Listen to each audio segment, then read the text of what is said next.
Yo,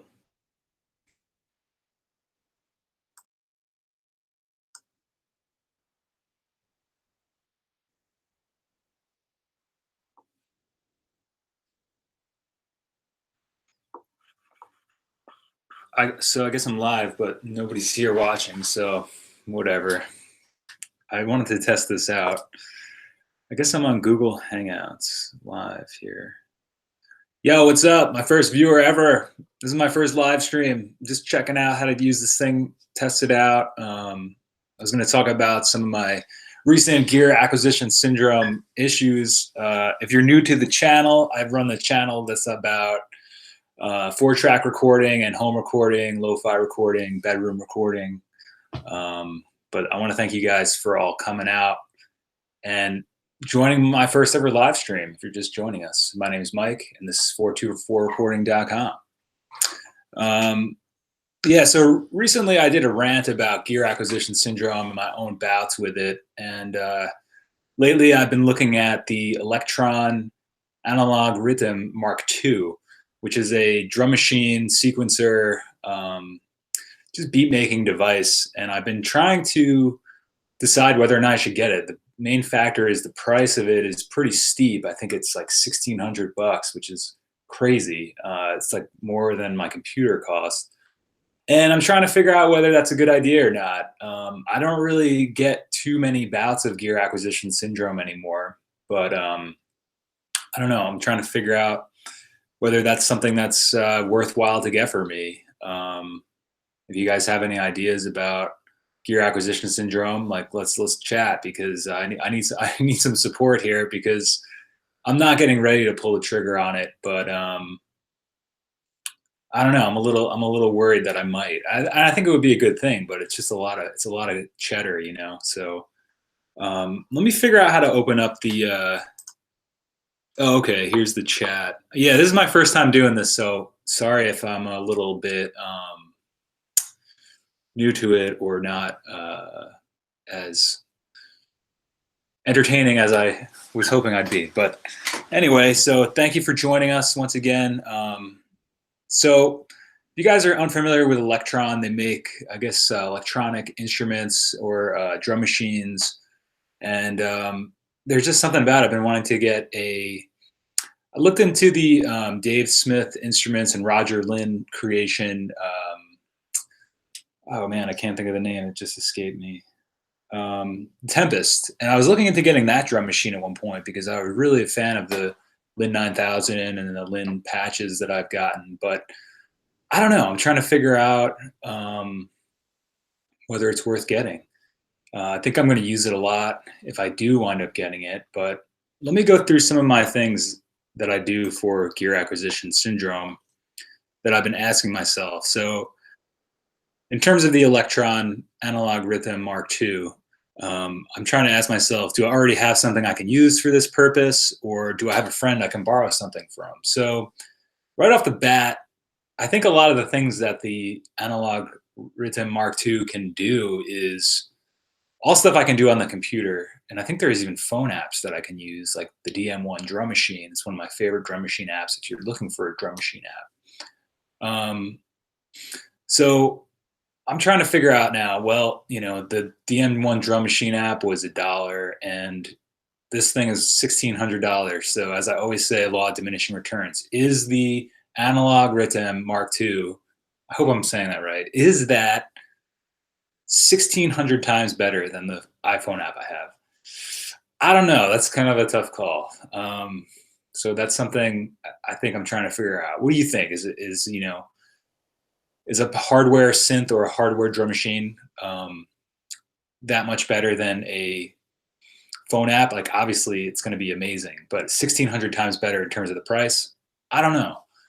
I've never owned any kind of hardware instrument like that, and I've been selling off a bunch of other instruments. I just sold a guitar I had. It was actually my first guitar, and I'm sad to see it go, but it was just sitting around collecting dust. It had to go, so, you know. Excuse me. So that was my other thing too, is if I'm going to buy something new, I want to sell stuff to generate money to do that, because I don't have the greatest job and I can't be spending crazy amounts of money on gear, but I'm having a hard time not every day I wake up and I'm thinking about this piece of gear, and you know, I don't know. It's a tough call. So, and I seem to have a lot of maybe you can relate, just ideas of going to perform places with this with the analog rhythm Mark II, and I don't know. I got to try to kick that because it seems like there's something else at the cause of that, the root cause of that idea. It's like I want to go perform in front of people, but is that just like a vanity thing? Is that because I'm trying to fulfill some other part of my person or my soul by doing that, or I want the attention? Am I just seeking attention by going to perform? And if I am doing that, then maybe I can just go do that other ways, like live streaming. No, um, no, but I don't know. I just think there's something romantic about it, and I often get caught up in romantic fantasies about performing and getting gear so that I can perform in places. And I don't know. I'm not sure where that comes from, but that's something I'm trying to work through. So let's see. Can you guys hear me? Okay. Can Let's see. So my next thing is to reduce friction in your workflow is another reason to get a new instrument or get a new piece of gear. So for me, I don't know. My workflow in terms of making beats and just making songs is usually done on my computer or done on my guitar or done, with other people or with a live drum kit. So it's kind of a new hobby for me, getting into electronic beat making and electronic synths and electronic drum machines. So I'm trying to just figure out if that's something I should do. So will it reduce friction in my workflow? Yeah, I guess it might. It's not like I've been missing it because I've never had it. So how could I know if I was missing it? So I don't know. If you're just joining us, we're talking about the Electron Analog Rhythm Mark II. It's a drum machine that costs about $1,600 that I'm gassing for right now, and I'm trying to determine whether it's worth getting or not. And so far, there's a couple strikes against it. So, am I waiting on a piece of technology more than it's waiting on me? Meaning, am I wasting time by not having the Electron? No, I'm not. I have plenty of stuff I can use to do it, to do what I want in terms of beat making. So, I guess I'm not wasting any time or waiting on my guitar or waiting on playing something. I guess that one doesn't really apply. Now, this is an interesting one, and these are all tactics, and this is a thought process I go through when I'm asking myself about buying new gear, and that's in a video I did on my channel, 44 Recording, and it's just titled Gear Acquisition Syndrome if you want to check out that rant. Sometimes I do rants about different topics related to music that I'm trying to figure out for myself. So another one is am I going to use the item every day when I'm acquiring gear? And much like the speakers behind me, like I use them every day to mix and listen to stuff, and same with my computer and same with my guitar. I try to play every day, the amps I have. And that's not really a hard and fast rule, but I think it applies. So I think I would use the Electron Mark II every day, Electron Analog Rhythm Mark II every day, actually. If I got it, I think it'd be cool to just have and kick around for 15 minutes, come up with a beat, and create something for the day on a hardware instrument, get my head out of the computer. I'm also just curious about the live performance aspects, and also going to play with other people, having a drum machine sequencer, and making songs on that and being able to jam with other people or jam in a live setting, or just show up somewhere and play, or bring it on vacation, although you can do that with a computer. But so that's the thing though, is it, I guess the fact that it's not a computer is one of the best parts about the analog rhythm, because I was saying that I could do a lot of the stuff that I would do on that with my computer. So so that one, I would say yes, I would use it every day. You're going to have the item for a long time. Yeah, if I'm going to spend $1,600 on it, I plan to have it for a long time. It's quite the investment. Um, so yeah, I do plan to have it for a long time. I would probably plan to make this the centerpiece of my home playing and studio and practicing and making beats. And also just using it to play along to songs because I have this idea of using like fuzz guitar over like electronic type beats, So I think I would use it every day, and I would also have it for a very long time because it seems to be a piece of gear that I would love to have and use often. So okay, so that's two for it, three against, or kind of two for it, two against, and one that's kind of like neutral in terms of what we went through. So we went through. Um, do I have something else I can use for this purpose, or do I have a friend that can borrow it from? No. To reduce friction, there's no friction that I need this to reduce in my workflow. So I'm not waiting. It has nothing to do with waiting on a piece of technology. If the piece of technology is too slow and you're spending so much time waiting on it, like for instance, if Logic or your DAW keeps crashing because your computer is not fast enough, well, then you're wasting time because every time you load it up and you got to wait for Logic to go through its paces and figuring out like, oh, these plugins in the computer, or is this plugin have enough? Is there enough CPU to run this? And things crash and slows down your process or causes digital distortion. Then yeah, I mean that's going to be something that you're going to want to alleviate. So, but yeah, so there's nothing like that in terms of getting the Electron Analog Rhythm Mark II. So that's kind of a neutral one.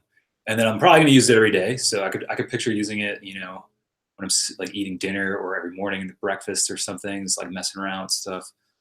Um, and then I'm planning on having it for a long time. So two for, one neutral, two against, and then the final, if you're going to buy gear, thing that I run through with gear acquisition syndrome is buying stuff used. Now, this is such a new piece of gear that there's not a lot of used listings. I'm not even sure if it's been officially released yet. The release date has been pushed back a few times, I believe. So I'm kind of waiting to see, which is good because I haven't really been able to order it. Not that I'm like ready to just like run and gun with it, but I'm getting to a point where yeah, I'm thinking about getting it every day, and it's like I don't know if it's really that great of a decision because mostly because of the price because it's a lot of cheddar. It's a lot of cheddar. So I don't really have the opportunity to buy it used unless I wait like 6 months or 3 months until somebody else buys it, realizes they don't like it, and lists it for sale. And then at that point, how much will it be discounted? So something to think about. Um, right. So I've been trying to get rid of a lot of gear lately. I don't know what y'all have been doing or y'all have been up to with your gear acquisition syndrome. Um, yeah. So I guess I don't know. I guess that about does it in terms of my ideas with gear acquisition syndrome. If you guys have anything you need to talk about, hit me up in the group chat. I don't think anybody's chatted with me yet. I'm still trying to figure this out, so I apologize if um, you know this is not what you were expecting. I'm still testing it out, but I'm having fun doing it, and I think the setup looks pretty good. Tried to get my lighting all set up, facing the window, so that's good. But yeah, I don't know. What do you guys think? Should I get this thing? Should I get the Electron Mark II analog rhythm? Should I get the Mark One? That's something I haven't even talked about. Um, you know, what do you guys do when you're looking to get gear? Are you actively looking to get a piece of gear now and unsure? You have any advice for me in terms of like whether or not I should get this thing? Um, I don't know. I don't know what to do here. Trying to figure it out. Um, yeah, I'm assuming this is live, but I see I have 3 viewers, which is awesome. Thank you for viewing this. I'm trying to figure out if the group chat thing is working here. Let me. I'll put out a yo. See if I get anything back. Hey Mike, you have a few comments in the live chat. People are responding. Oh shit! All right. I gotta see if I can get to that. Thanks, Bill. Thanks for watching, Bill. Bill's a buddy of mine. Let me see. Let me see where the Google. I have the group chat here, but I don't see. Maybe it's on the video page. All right, sorry guys. Let me get to this. So let me check out this. Let me check out the group chat. I'm gonna just figure out how to get to that. If you bear with me for a moment. Okay. Well, there's the Google Hangout. This is screen share. Invite people. Settings. No. All right. Let's see. Live streaming. Maybe it's in here. Oh, it's got to be in here. Yeah. I'm sorry, guys. All right. Here we go. Live chat. Yo. Is that where you guys are seeing this, or events perhaps? Oh, live control room. Oh shit. Oops. Oh crap. All right, I see where this is at. Yo. Oh, get it, YOLO. That's funny. Wait, let me make sure this is still going here. Um.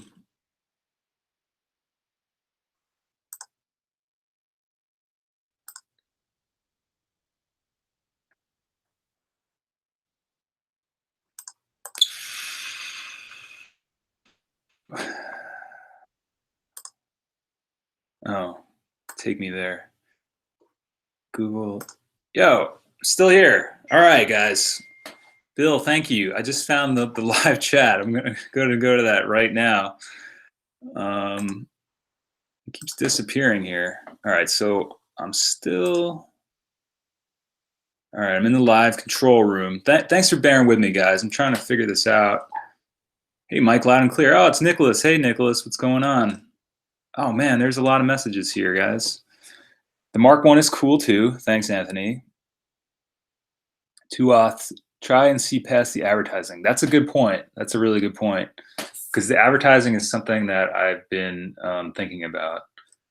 Mainly because I was comparing it with the Dave Smith Tempest, and at first I was going to get that because of the involvement with Roger Lynn, and it's kind of like these two amazing minds come together to make this instrument. But like some of the, I just felt like some of the advertising and the video, even the videos for it, are just not very well done. And I mean, I don't know. I'd hate to say that I wouldn't try it because of that, but it's true. Like the Electron stuff, like their advertising is amazing, and the videos for it are great. And the main guy that does the videos is so good at using the devices that it's like I could do that. It's kind of funny. It's okay. We got Bill. Gil is in here. Hey, Bill. Hey, Gil. Oh, you're thinking the same thing about the mini log. I have it. That's a great synth, Anthony. I would get it. I landed on the Electron because I was looking at drum machines up the Ra. Cool. Yeah, thanks again, Bill. Let me try to get to some. Let me go back here and look what we got. Okay, hey guys. All right, so Anthony, the Korg mini log, I have it. It's a 6 synth. I used it for the making that cheddar track. And I actually got that. I used to have a oh man, I can't even remember what it was. It was one of the modeling synths, analog modeling synths, and mainly the keyboard was kind of small on it. The mini log is a little bit bigger, so the keys are a little wider, so it's easier to play. I don't know, some of the smaller keyboards they make now, while I guess it's to cut back on the money, or to maximize their profits. I wish they would just make synths with full size keys. So that's something you should consider when you're looking at synths. Oh, I see Tim outside walking by, actually. I invited him to come over, but I think he's been doing his laundry. So I told him I wanted to interview him because he's been a background actor in the channel, but I don't know. He's busy. Maybe I'll see if I can get him to come over. So yeah, Minilog, I would check it out, Anthony. It's got some really cool sounds. My friend Brian was saying he doesn't know if it's a complete analog synth or not. but I think it sounds great, especially compared to the modeling one I had. The modeling one was cool too, but it was one of those things I just wasn't using it, so I pushed it along, as they say. So I landed on the Electron basically by just researching drum machines, and at first I came across the machine drum, which I guess is one that they used to have that they stopped making. Apparently, people rave about it, but I don't know. I didn't want to like have to research that and then like go through all these different. Because at one point I was like, as with gear acquisition syndrome, I'm sure you guys know, it's like you sit there looking at all this stuff and wanting to find out as much as you can about something, and it's like the tip of the iceberg. I just didn't want to go down that rabbit hole. So, but yeah, that's how I came across the Electron stuff, was just by researching drum machines, and I just fell in love with like some of the stuff and the sounds, and well, I think the Tempest is definitely has a better sounding engine or whatever. Just some of the comments about it, and I've read a lot of stuff where people were saying that they kind of stopped updating the interface, and they stopped they just didn't test it out fully, and which I guess they kind of half-assed it, which is kind of not what you want to hear if you're going to buy something that's a couple K. So I don't know. So that's how I landed on the Electron. What other options do you know about though, Anthony? I'd be curious if you're still here. Sorry, I'm getting to these kind of late. Tuoth, do you like recording in shitholes purposely or a rebellious edge? Yeah, I do actually. Hey, Mike, loud and clear. Hey, Nicholas. If you want a drum machine sequencer for not $1,600, get a Korg Electribe. It is tube powered, and you can pick one up for about 250 euros. I actually looked into the Electribe. That's interesting. Maybe I will. Maybe I will. For some reason I didn't think about that, but I was thinking about it and then I stopped thinking about it. And for 250 euros, I don't know what the exchange rate is now, but I think American, because I'm in the US, but I think it's like 1.5 maybe. So if we half that, it's 125. So add that to 250, that's 375. So in the US, I think that's how much it is new, 400. But yeah, you can get a used one for probably 300, something like that. So American. That's a good call though, Tuoth. I hope I'm saying your name right, or your band name right. I think it's your band. Because so $300 into 16, I could get 5 Electribes for the price of one Analog Rhythm Mark II. So let's see, Stegosaurus, what up, bro? I don't know about the drum machine, but if it holds its value or increases in price the longer you have it, then it'll be an investment. That's true. That's true. I see the electrons. I feel like the electron stuff. Well, I feel like anything new that you buy is the same deal. You buy a car, drive it off the lot, you lose, I don't know, they say 20% of the price, 15% or whatever. So I feel like that's with all stuff. If you buy something and as soon as you take it out of the box, it's like all those unboxing videos. That's why those are so fun to watch, because it's the first time that's being taken out and touched by a human. Well, unless it was packaged by a human, but you know what I mean. It's the first time something brand new is being used. Of course, you're going to pay a premium if you buy a new car, buy a new drum machine, buy a new guitar. So that's a good point. If it holds its value or increases in price, I don't. It's tough to say. I feel like Electron is a fairly new company. Correct me if I'm wrong, but I think that the first stuff they were doing were like pedals, or they have like a distortion pedal. So I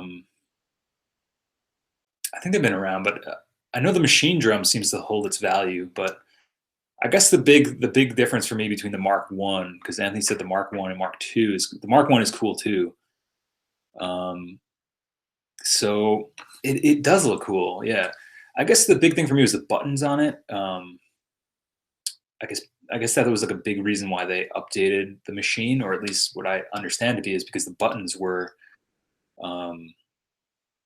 not. They only use, I don't know. I guess the new buttons have like millions of presses or something. It just seems like a nicer interface than the Mark One, which Yeah, if you just want to use the instrument mic, then you should probably just get the Mark One because they're cheaper and they're basically the same thing, etc. Also heard people saying they're getting a Mark One and a Digitakt, which is basically the sampling section of the Mark Two. Mark Two is basically a Mark One plus the Digitakt. So originally I was looking at getting a Digitakt, but those are like 700, 800, which also looked really cool. But I felt like I wanted to have something that I could also sequence and develop songs on.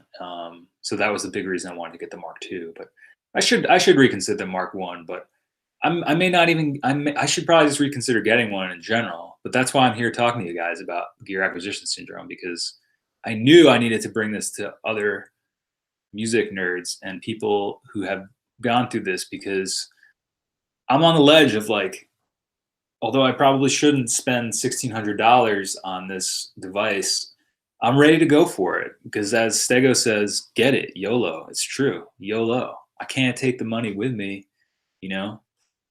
Um, that's how they get you, man.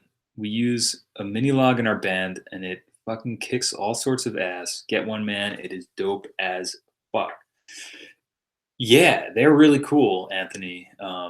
There you go. You got two off with the what do you say, the how you say, recommendation. So that's pretty awesome. I hope I'm still alive right now. My health is good. I keep going back and forth between these two screens. It looks like I'm still here. Still got some people checking this out. Sweet. Glad I'm not just talking into the void of loneliness. When you look into the void looks back. Cool. Now that I know where this chat thing is, if you guys have anything else you want to chat about, hit me up, because now I know in real time I can answer or talk with y'all. So hit me up. Okay, Will, you looked at the Korg Volca sample. You can upload samples from all the big drum machines and you can get them all for free online anyway. That's a really good point, Will. And that's the same deal with the. I have looked at the Volca sample. That seems really cool too, and I like how you can chain all those Volca series instruments together. That's really cool. So I have to. I'm gonna have to look into that more, Will. Thank you for bringing that up, because that's the same thing with the DM1, which I talk about on the channel. It has so many different samples on it, and I don't think you can upload your own, but it's so easy to take those samples from the DM1 and export them to Logic or export them to a DAW or record them onto the 4-track and do your thing, you know? I got to try to figure out, um, this is a great example of finding something. Is there something already that I can use in my setup without having to get something new? That's another one of the gear acquisition syndrome tenets of my list that I go through. And that's a great point, Will, because the Volca sample is a lot less pricey, and I can essentially do the same thing with it that I would be using the Analog Rhythm Mark II to do. So that's a good question. I really like that. You guys are bringing us some really good things that I should really consider, because it's all stuff I know, but I know deep down, but I'm just like on that ledge of like, it's so easy to just click it and be like, yeah, I'm gonna get it. Maybe I'll just wait though. Like I said, if I can't wait another couple months for it, do I really want it, or am I just like guessing, as it were? So, well, in a couple months, maybe it'll be used. Maybe I can find a good one. Okay, Lewis, when do you think lo-fi becomes more of a negative quality than a positive one? Wow, that's a great question. Wow. I think personally, lo-fi becomes more of a negative quality when it's more done on purpose than done for what you have access to, or for the sake of just recording something, versus it's like anything else, right? Let me try to think of an example. If you're just doing something for the sake of doing it, then I think it becomes a little bit what are your true intention for doing it? If you're making stuff that's if you're just trying to like cop a style for your own gain, I think that's when it becomes a negative quality.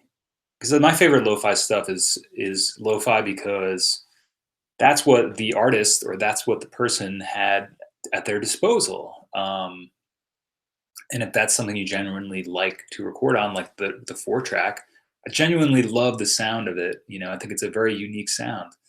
Same reason why people love recording tape machines, or same reason people love listening to vinyl or cassettes or CDs or digital tracks. They have their own sound. So I would say that I don't know. I hope that answers the question. So that's what I think. I think because I've heard tracks where it just sounds like they're trying to make it. They're trying to. It's anything. It's like anything that's like an imitation of a truth. Where it's like one person is just using this because that's what they have to use, and then if somebody else is just copying that style um, to meet some end, or I don't know. I hope that answers the question. Let me know, Lewis. Let me know what you think. Is it bad to use Type 4 tape in my Tascam? Um,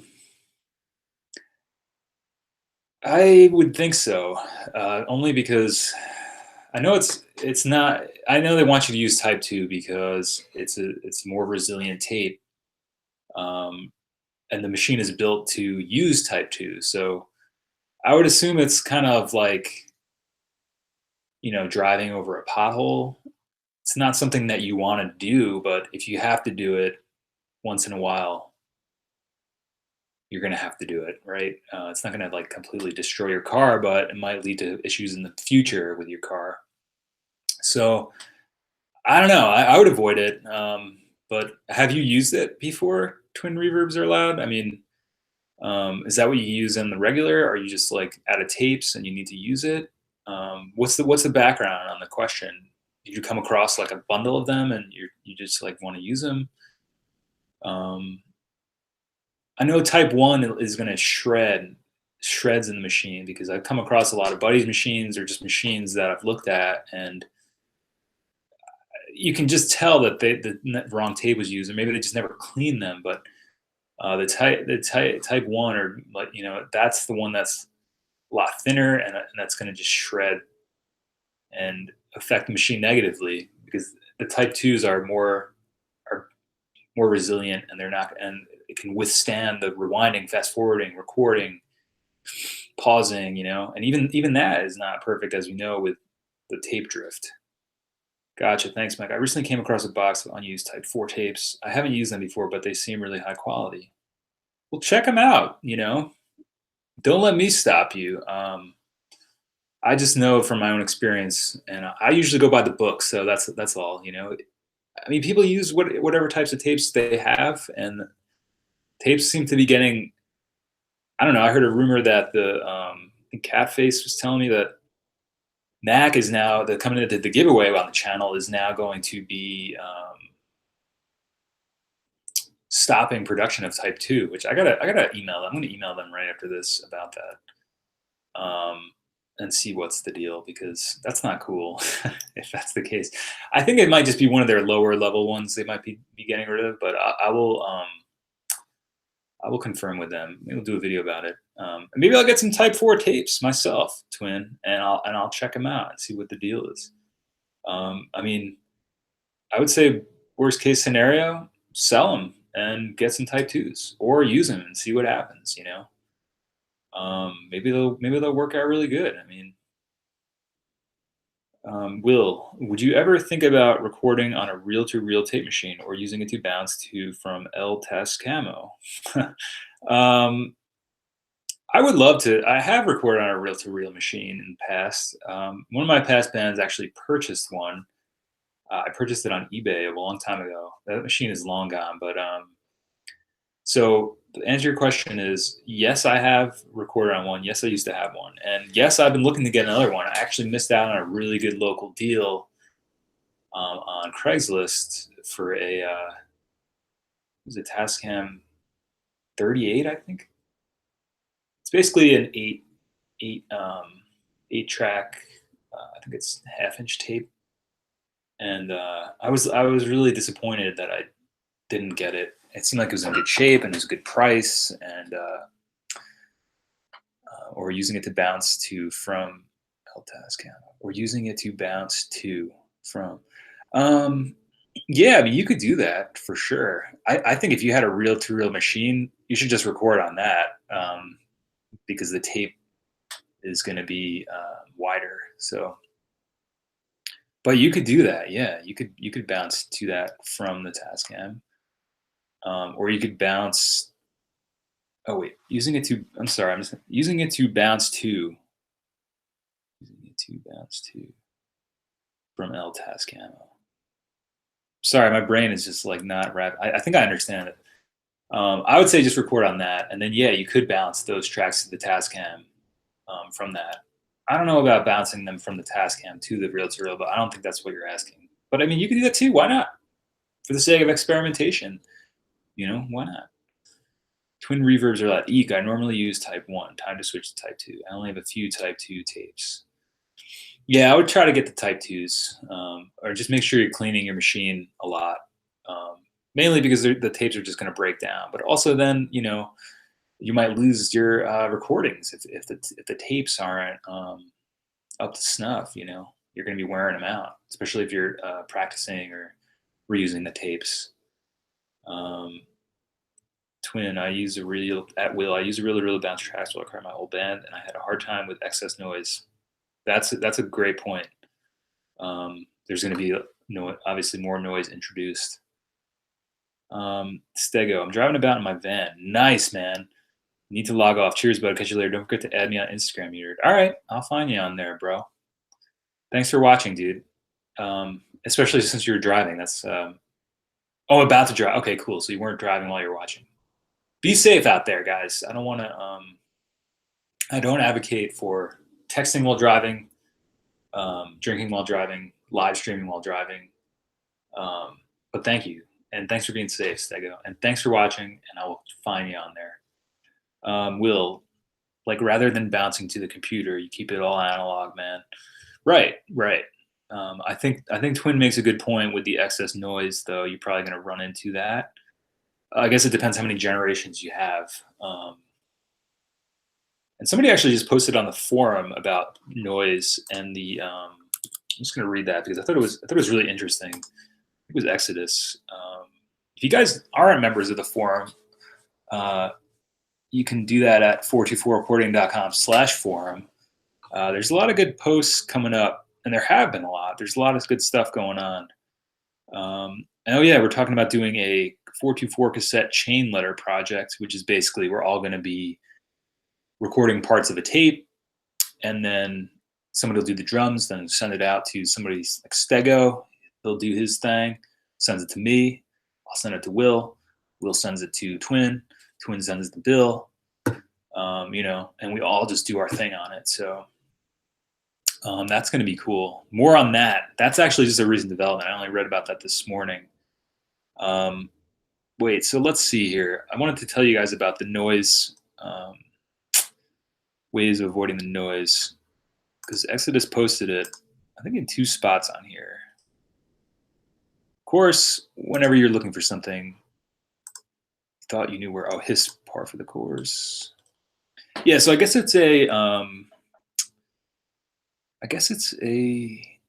Yeah, so that's one that I did. Was if you guys are wondering about hiss or defeating hiss, check out the video on I did with pitch control and using the pitch control to get rid of that hiss where I just compared the 4-track with it all the way down in the middle position and all the way up the pitch wheel. So it has some interesting effects. I'll let you check that out and see what you think.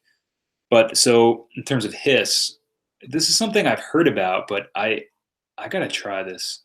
So on one of the posts, it's hiss par for the course on the forum. Exodus said the hiss cheat. So let's see. He said basically the DBX noise reduction.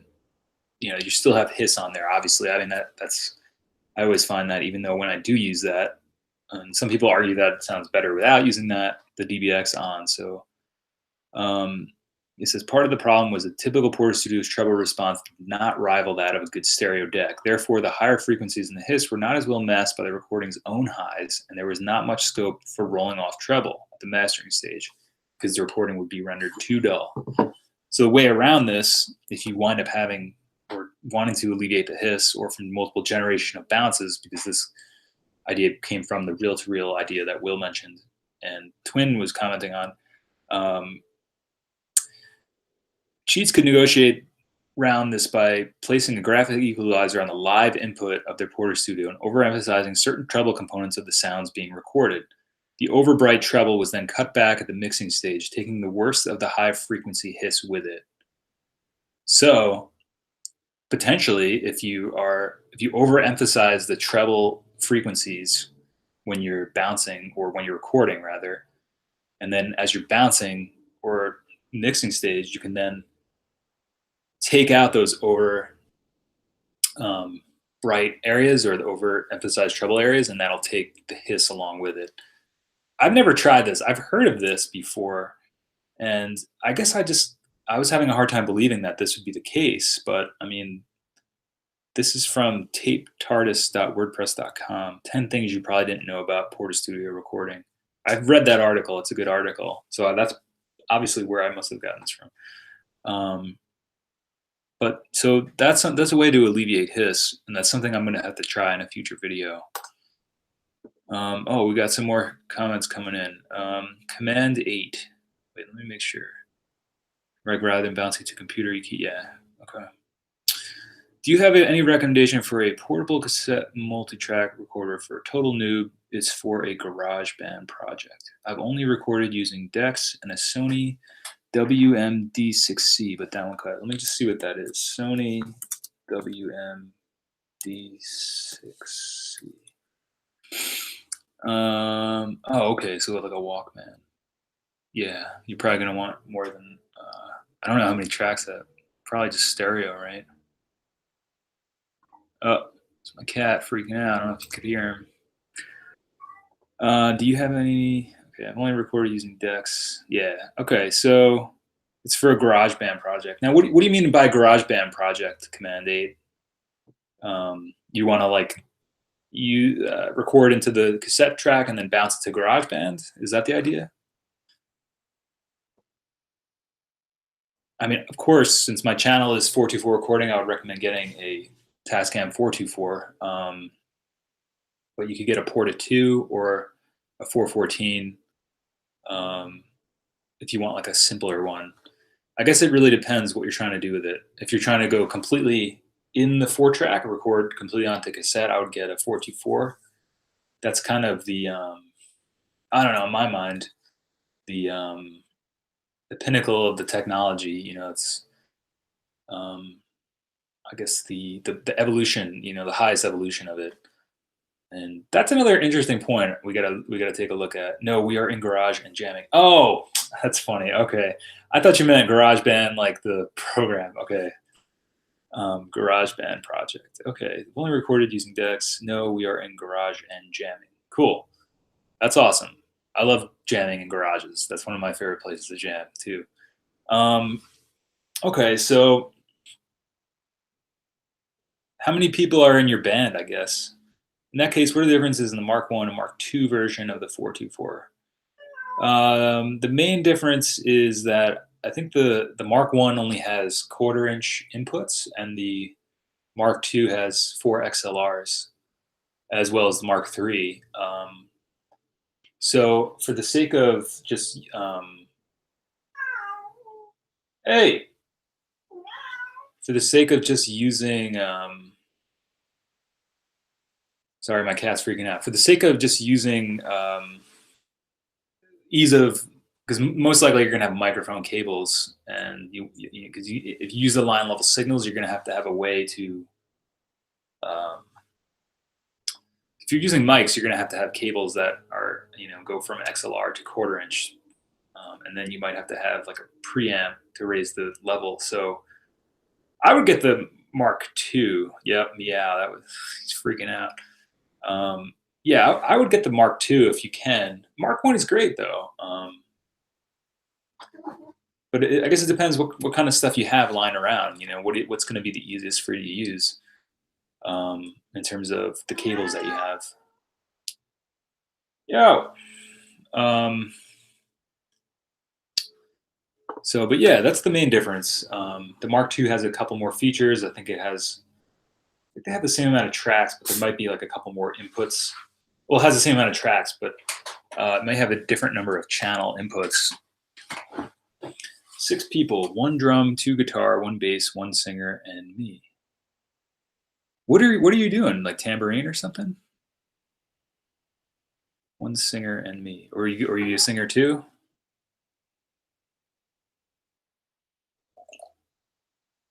Six people, yeah. So I guess you're gonna try to want to do something like a live recording, or are you gonna be, um, or are you gonna be, you know, God, or are you gonna be like, are you gonna go live, or are you going? Do you want to go like a live recording of everybody playing the room, or are you hoping to record the drums first, record the bass, record the guitars, etc.? I don't play. I record mostly. Oh, that's cool. Cool. Um, I guess it depends what your plan is. What about the power cable for more like mixing the track? That cat made me laugh. Yeah, he's he's jumping around. I don't know. He's needs his attention. That's my cat Calvin. He's just chilling. He's usually asleep this time of day, but today he has not been. He's been more active since I'm home because I had some extra time in my schedule, so I could check this out, this live streaming. So this is fun. So Calvin's freaking out too, right, dude? Um, okay, so drum first. Yeah, so I would go ahead and snag the I would snag either one. You know, I think the Mark II will be easier if you have XLR cables for the microphones, and then you can also bounce down. Either one, you can bounce down, ping pong bounce or bounce the computer. You probably want to ping pong it so you could record 3 mics or 3. You know, maybe you have 2 overheads and a kick drum or a snare, kick drum, or you just have like a room mic or whatever, and then you can bounce those down to 1 track, 1 stereo track, 1 mono track, and then record from there. And you'll have to probably keep doing bounces.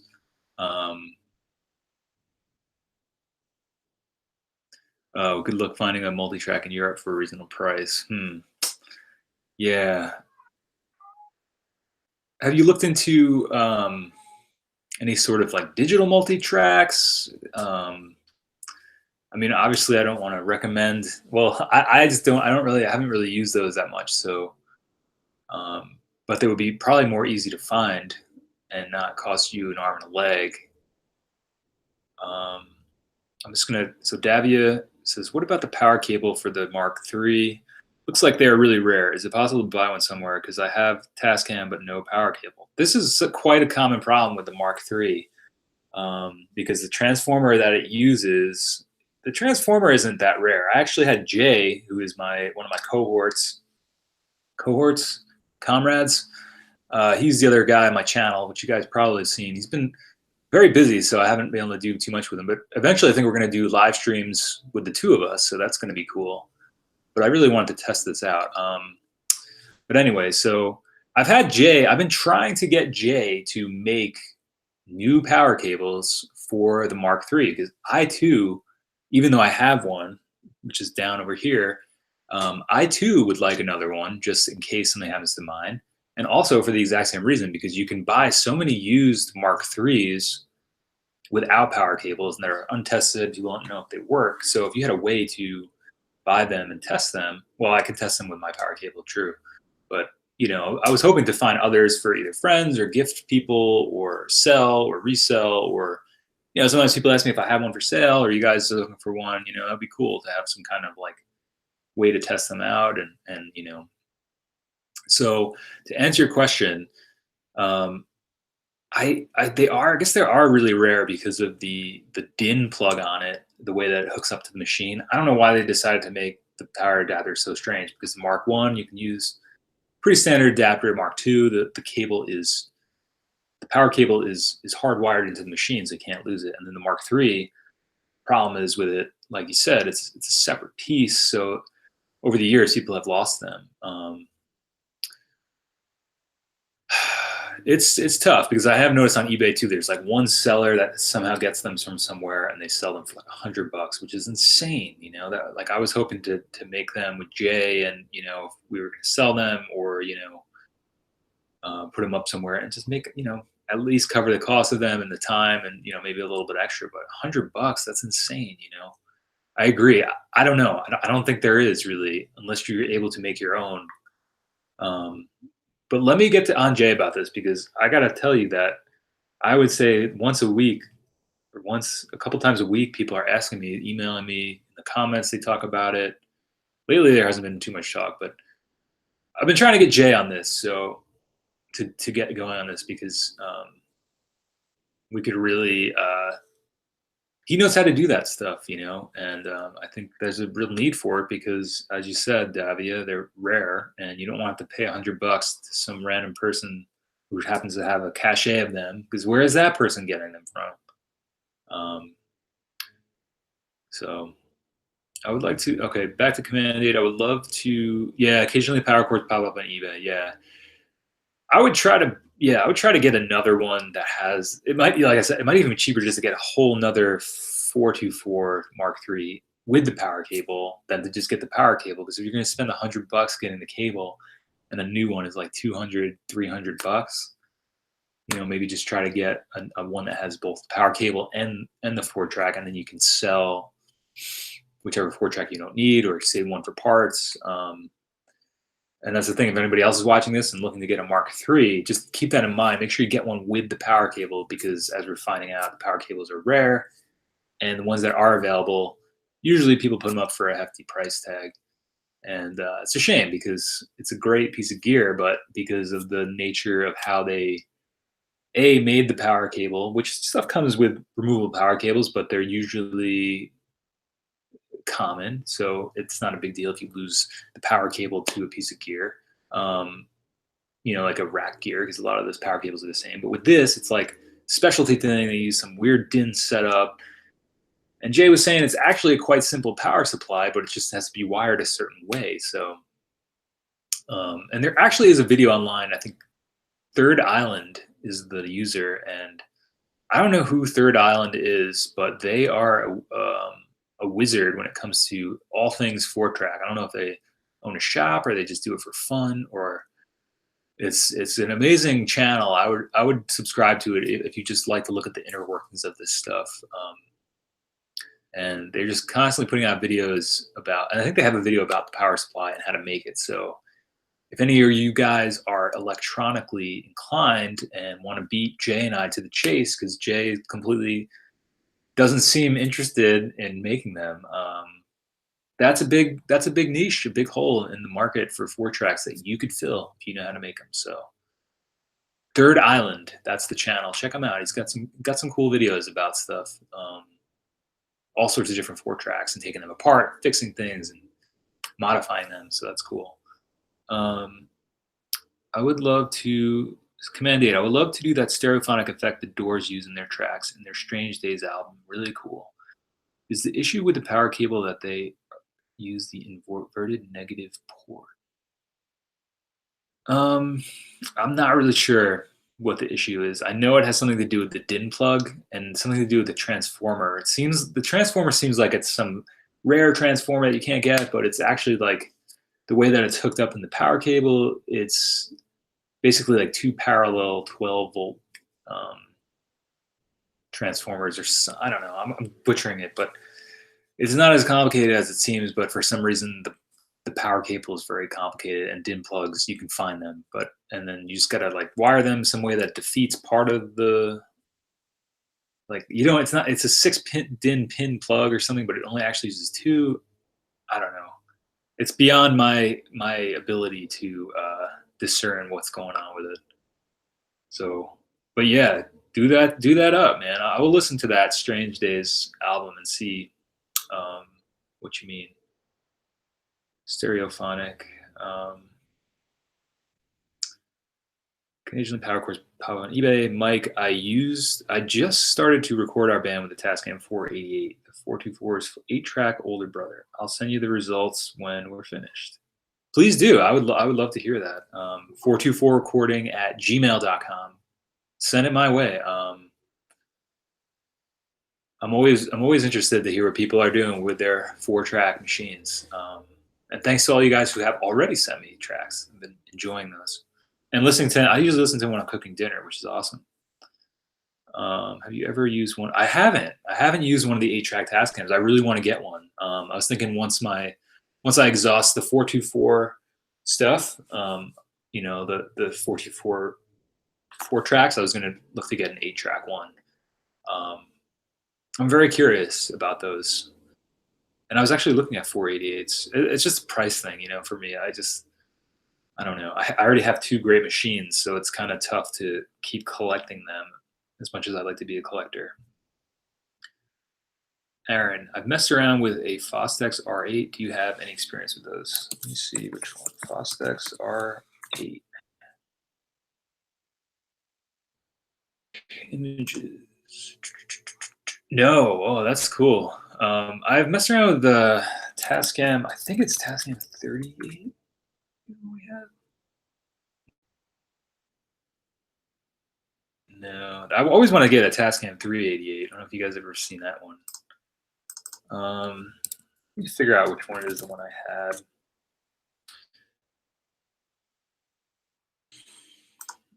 Just looking at the images right now on Google. Well, the one that we had it came with a mixer. I think it was this one.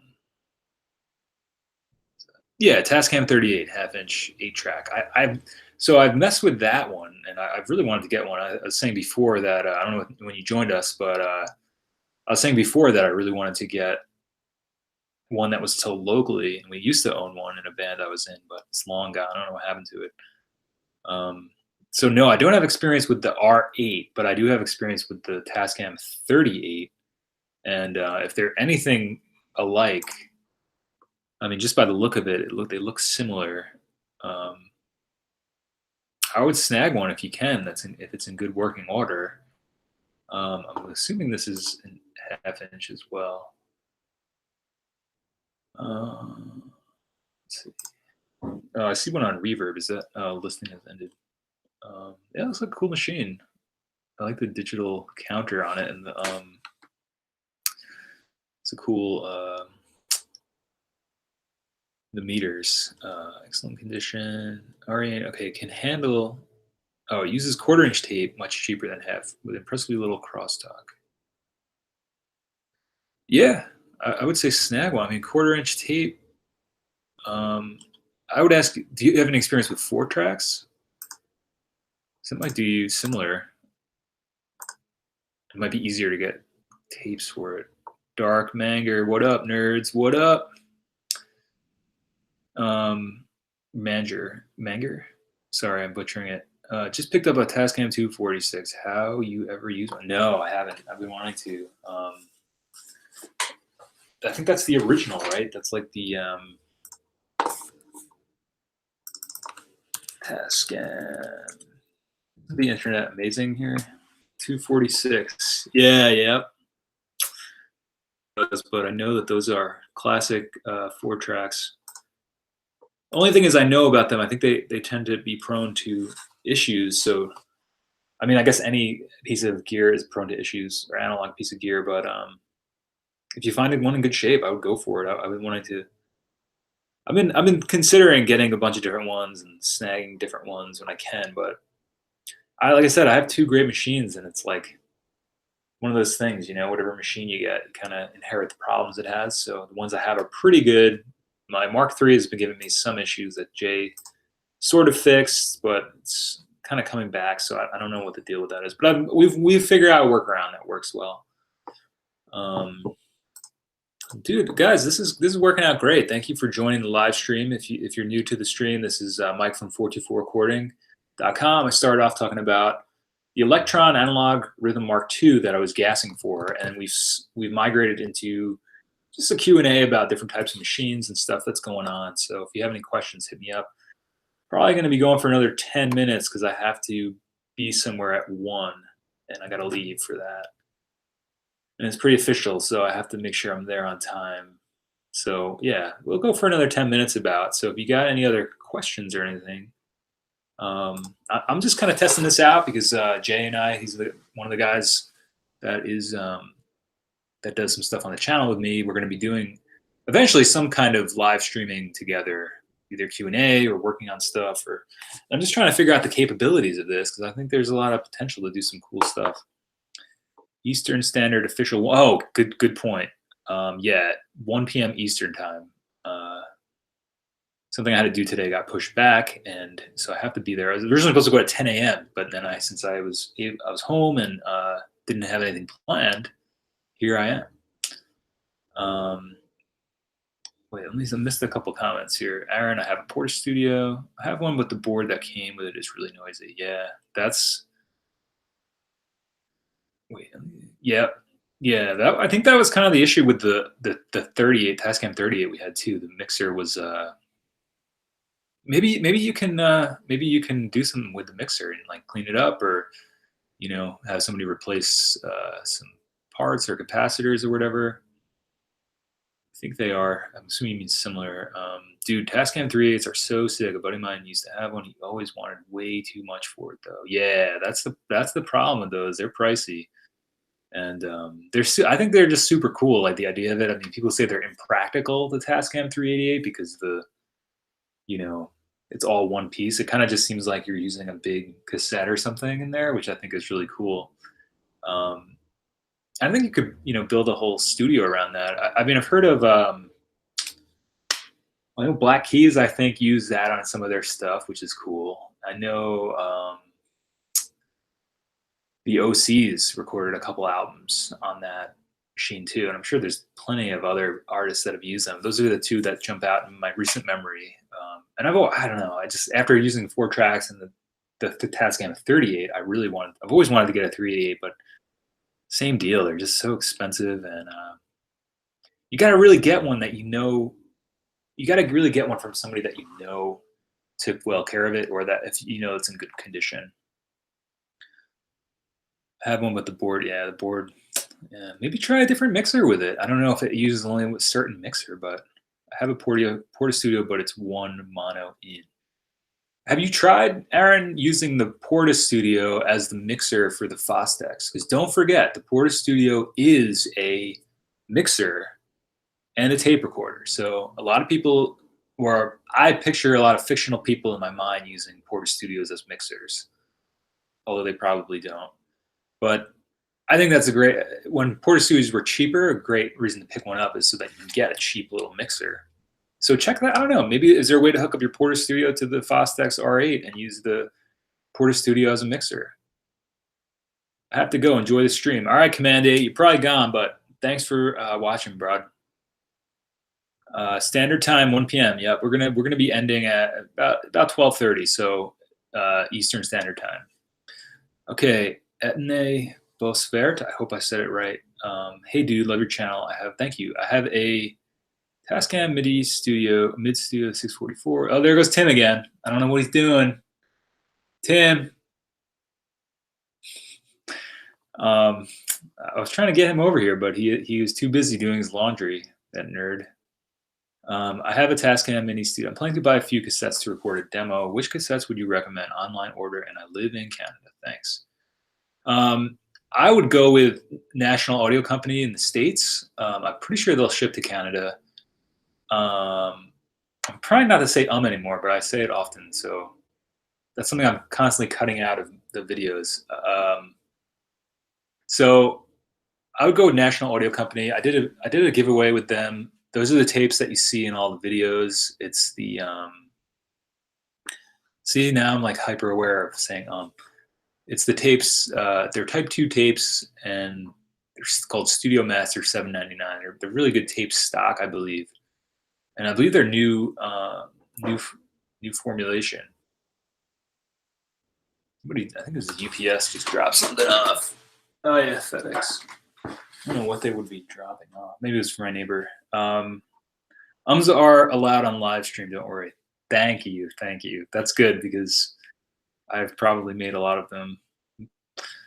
Yeah. So Etne, I hope I'm pronouncing your name right. Uh,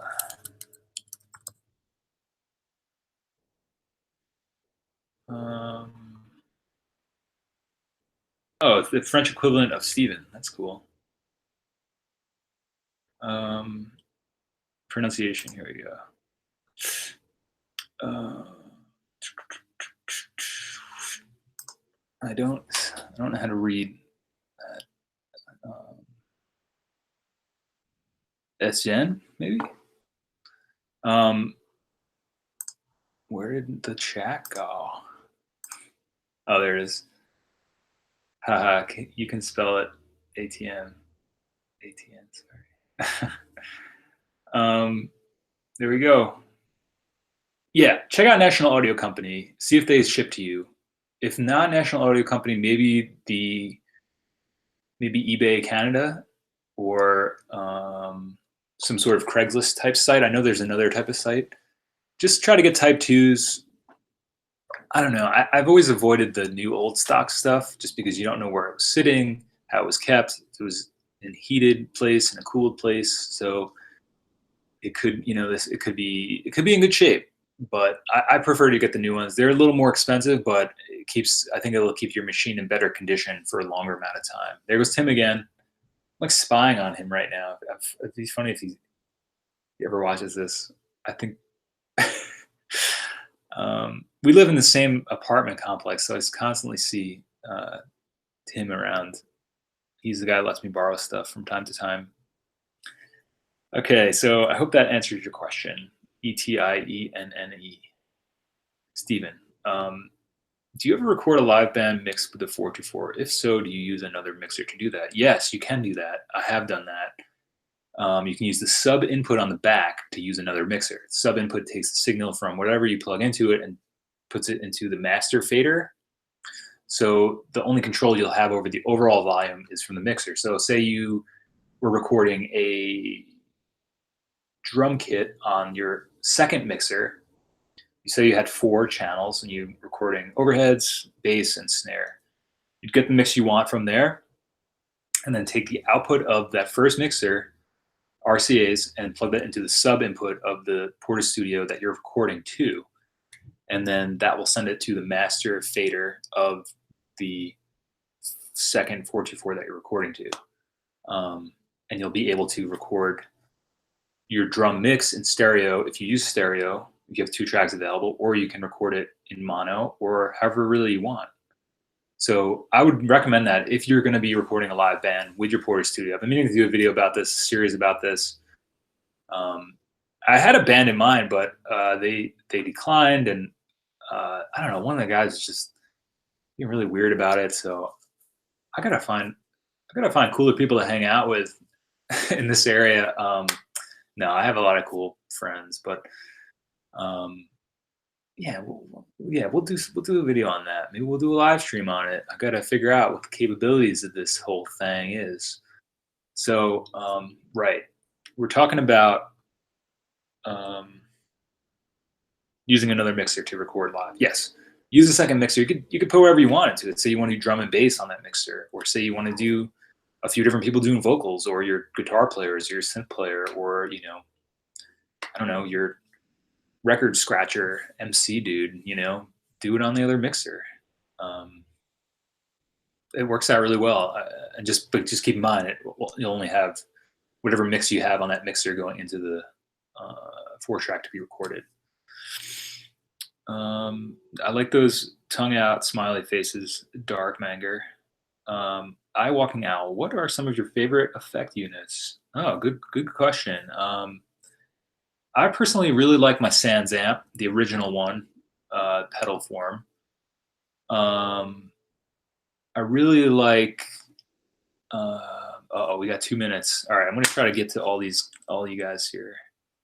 So yeah, enough about me. But the Sans amp, I love. It's a great pedal. There's a bunch of videos on the channel if you want to check them out. I also like the DM2. I think that's a great analog pedal. just because delays and stuff, all these new pedals, just personally, this stuff like makes my head explode. I just can't deal with all the different knobs and stuff. That's just me. Maybe you guys are more astute, but I don't know. If I look at a pedal and it has more than like 3 or 4 knobs, I just can't deal. So DM2, I really like the two super duper. I think it is. It's like a 2-in-1. I got a really good deal on it on eBay. It's a ZVEX pedal. I've heard a lot of people who like the Fuzz Factory. We wanted to snag one of those, but they're hella expensive, and I have too much stuff. But yeah, the Super Duper is a cool pedal. If you have a tube amp and you want to um, hit it hard, I recommend that, and it just juices the pickups. Sounds cool. It's a good pedal, but they are expensive. But so maybe you can find a good deal. I'm mostly a distortion overdrive type player, so. Um, but yeah, I like a good chorus pedal. I like a good delay DM2. I like a lot of the '80s Boss stuff for effects. I mean, I know that's like maybe not. I know people either like Boss or hate it, and I don't know. I don't really listen to much of the recent offerings, but they always say the Japanese '80s stuff. I think a lot of stuff sounds cool. Um, but I can get into more of that at a later point. But thanks, Eye Walking Owl. Mac DeMarco used a 388. Oh, he did. I didn't know that. I thought he used a 246 for one of the albums, but maybe 388 afterwards. I don't know. I know one of the albums was recorded on a 4-track rock and roll nightclub, I believe, but I could be wrong. I don't know. It's an MFP01, so it's really basic. I'm looking at a Mackie 1604 for mixer. Try out one of the Porta Studios. That'll hook up. Mackie stuff's good though. I used to have some speakers by them. Ums are allowed. Thank you. Oh, yeah, we read that. You can spell it. Okay, cool. Stephen, ETIENNE. Like ITN. Oh, I gotcha. ITN. Joel, what up? Joel. Perk of living in Canada is you can pronounce French a bit less crappy than Americans. Have you ever had to replace the headphone pot in a 424 Mark III? No, I haven't, but I would assume it's pretty straightforward. I can ask Jay about it if you'd like. You're welcome, ITN. Blitzkrieg, hey man, I'm trying to get into analog recording. What kind of cheapish recorder would you recommend? Well, if you're looking to get into cassette stuff, I'd recommend like a Porta 02, Tascam 414, Tascam 424. Any of those cheaper ones should do you pretty well. MFP01 can be found cheap. Okay, there you go too. I use a vintage Boss Cars pedal for my distortion. What? What? That sounds cool. What do you plug that into to make it? Or this the pedal distorts? That sounds fun. I'm gonna try that. Which one do you have? The CE2. I have that one. I gotta try that. I like that. He had an A8 on one album and a 388. Is that Tascam A8?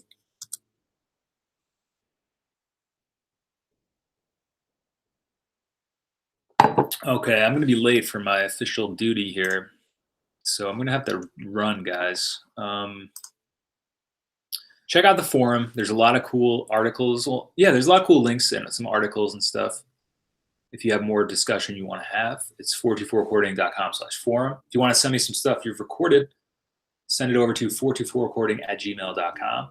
If you have questions, comments, concerns, video ideas, gear recommendations, cool lo-fi techniques that you use, leave them in the comments, email me, hit me up. I'm always looking for more stuff. Thank you so much for joining me for this live stream. This is my first ever official live stream. And I had a little bit of a snafu in the beginning. I couldn't figure out where the live chat was, but now I got it. I think my Google Hangouts. Oh yeah, there I am. Cool. Hey, bro. I don't know. There's like a group chat in here that I guess wasn't the same. I don't know. So anyway, don't forget to subscribe to my YouTube channel, you nerd. Godspeed, my friends. And thank you so much again for joining me for this live stream. Let me see if there's any other quick questions. Yeah, man, Fostex, the real wide gray one ensemble. It's from like, oh, that one. Okay, wow, you got one of those. That's cool. That was cool, dude. More live streams. All right, Joel, we can work that out. That sounds cool. Yeah, this has been really fun, guys. I really have enjoyed just chatting with y'all and hanging 10 and talking stuff. I think this whole thing will be available as a video. Yeah, Blitzkrieg. Yeah, man. Of course, I will definitely be doing this again. I'm going to be trying to do something with Jay either once a month or a few times or once a week. I'm going to try to start streaming like once a week. We can just hang out and talk like this.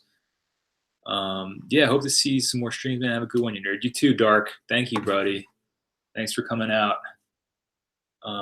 Thanks to everybody. You know, Will, Twin Reverb, Stego, Bill was here, Anthony, Gil, bunch of you guys, Joel, Aaron. Thank you guys. This has been really cool. Owl, IATN. I learned something new today. It's true. You do learn something new every day. Yeah, I think the chat and the yo, peace out. Thanks, dude. Thanks, Twin. Thank you. You helped make it a 6th stream. I appreciate you. Yeah, I hope the chat's available so people can check it out in the future. I think it processes it and then it'll put it up live somewhere. So that's cool. If anybody missed this and you're watching this in post, if you've gotten this far, thanks for checking out the live stream in the future, which is cool. We can do that. Backup stream. The screen stream is lower than the recommended. All right. I don't know. I don't know. All right, guys. Well, have a wonderful day. Do something that you want to do today. Don't get caught up in the gear acquisition syndrome game. Get stuff that you need. Do something you want. Don't forget to subscribe to my YouTube channel, you nerd. Hit me up on the forum. Hit me up on my Gmail. Hit me up wherever. If you want to support the channel, check out 424recording.com/Patreon. There's t-shirts you can buy, like this one I have. And all this stuff just goes back into the channel. YouTube changed some of their monetization stuff, and it's not really a big deal. But you know, it kind of sucks. But I'll get there. You know, just having fun, doing my thing. So it doesn't really concern me too bad. But you know, it was cool. Helps out anything else channel. But you know, all right, guys, I'm gonna be signing off. I gotta just figure out how to do that. Thanks, y'all, for coming out. First ever live stream of 424 Recording. I'm Mike. Check out the videos if you need more 424 Recording today.